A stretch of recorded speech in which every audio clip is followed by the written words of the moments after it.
Hey Aquarius, welcome to your rainy day love reading. I'm so happy you're here.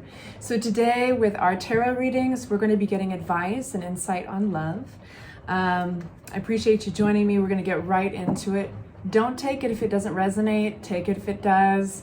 And if you'd like me to just send my warm vibes out your way, just say hello. If you'd like to actually state what you want those prayers to be about, you are totally welcome to do so.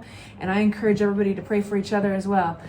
Only love and light in this group, only love and light in the comment section. If anything is dark, it's gonna sift out like sand, like I like to say. Has no power over you, has no power over me. And I got this, which is my deleter. And I will delete your damn comment if you're not nice. All right, Aquarius. April, love. What do we got? We only take the cards that fly out on their own. We don't force anything. And that means if the cards stop flying, we listen. Oh, my Lord. There's one out. Starting with one, we have literally one. We have the Ace of Rods. This is love. This is lust. This is opportunity. In a career reading, for instance, this could be a new job or a new project, right? The wands rule over fire, that go-go energy, entrepreneurship. In love, this rules over lust. It rules over that fire spark of a new beginning. All right, tell us a little bit more about the Ace of Wands tarot. Flying out, we've got the Hanged Man in reverse. Something has taken a while to get there. Something's taken a while to get to you. But it's on its way. We have Two of Wands. All right. Yeah, this is over and over again. The meaning of like a stagnant energy. Doesn't mean that it's not there, but it's slow. It's almost screeched to a stop. Staying in the comfort zone. Now, this could be you, Aquarius, staying in your comfort zone. It's like you want to hand that wand, you want to hand that spark to somebody, but you're just not ready to go yet. For whatever reason, or that could be somebody else in your life who you sense it's just around the corner. You know there might be chemistry, lust with that person and that individual, but for whatever reason, they're not making a move. Things have grown stagnant. You get the point. Tell me more. And make sure to watch to the very end because we're going to get advice. And that's like the most important part, right? We have the moon. Okay, so we're asking why, right? We've got this spark, we've got this chemistry, we've got this lust, but things are at a stop. You know, they're kind of stagnant. They're not moving forward. They're not even like, it's not just that they're slow, there's a halt. Okay, not ready to go. Well, why? It's because something's hidden. Now, this could be attached to fears. This could be attached to reservations for some reason, attached to fears. But there's something hidden, and I want to ask more about that one thing.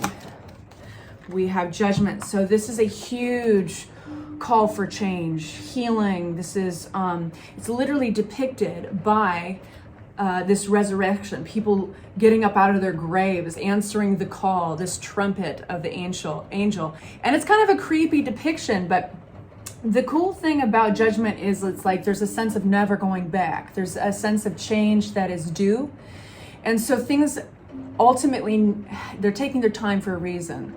This is kind of like a chrysalis of sorts. This is a transformation. And sometimes change can't happen until that tension builds to the point where the drum cracks, you know, the tension here, or in this case, it might not be tension, maybe it's the need to breathe, the need to change, the need to evolve, because there's fear holding either it's you or somebody, this other person, back. Okay, let's get some advice about this. I'm going to get the advice from another deck for our Aquarians in love. Advice. Aquarians in love. Advice. What do they do? What to do? What to do for our Aquarians? Okay, coming out of deception. So I want to ask you this. You've got lots of swords here. These are all swords, and swords represent truth. They represent communication. They represent this, our thinking. Sometimes there's overthinking involved. In this case, I think it's there's a contemplating of a contemplation. That's not a word. there's this urge to move forward and communicate. With the Knight of Swords, this can be even almost impulsive. It can be, but it's intelligent, and it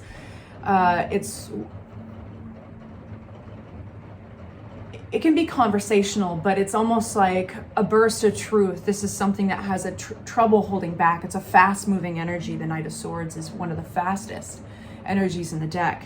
But then we have this tug-of-war. We've got this contradiction, because now we've got the Four of Swords. This is going somewhere. I'm just breaking it down. The Four of Swords is this contemplative place, so it's not saying anything.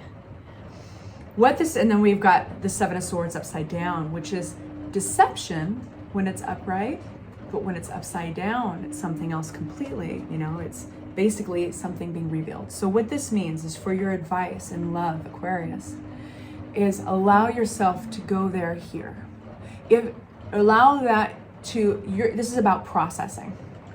And that has something to do with the reservations on this love, maybe the holding back.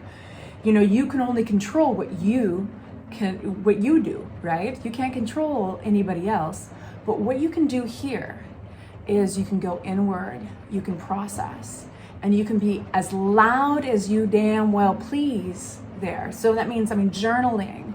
That could be, you could be speaking to somebody that you really believe is safe, or a therapist or a good friend, somebody about this. Working it out in words is actually it's going to be pretty helpful, because this is about coming out of some sort of deception, the wool being pulled over one's eyes. And so that's what tarot has for advice. But let's ask one of the, I love the Oracle card, the Romance Angels deck. So we're going to ask one of these Oracle cards for advice for our Aquarians. Healing family issues. So for a lot of you guys, definitely family could be coming into this fear, the Moon card, something hidden, the reservations one is having to go forward in this. Your love life benefits as you forgive your parents. That's what this says. And we could really open a can of worms here, couldn't we? Like our roots always begin with family, and perception of love always begins with family. What we're willing to tolerate, what we aren't, and expectations. So to recap, rest assured there's a lot for you to process and discover, and you're moving forward. Something on the outside world is at a halt, and there's a reason. There's a natural transformation that needs to occur here, and it starts with you communicating with yourself, maybe with words somehow. So like journaling, talking to somebody you trust, or maybe even talking to yourself out loud. Shoot, I do it all the time. I know it's creepy. Anyway, sending you off with love and light, and I'll see you soon for your May readings. Take good care of yourselves.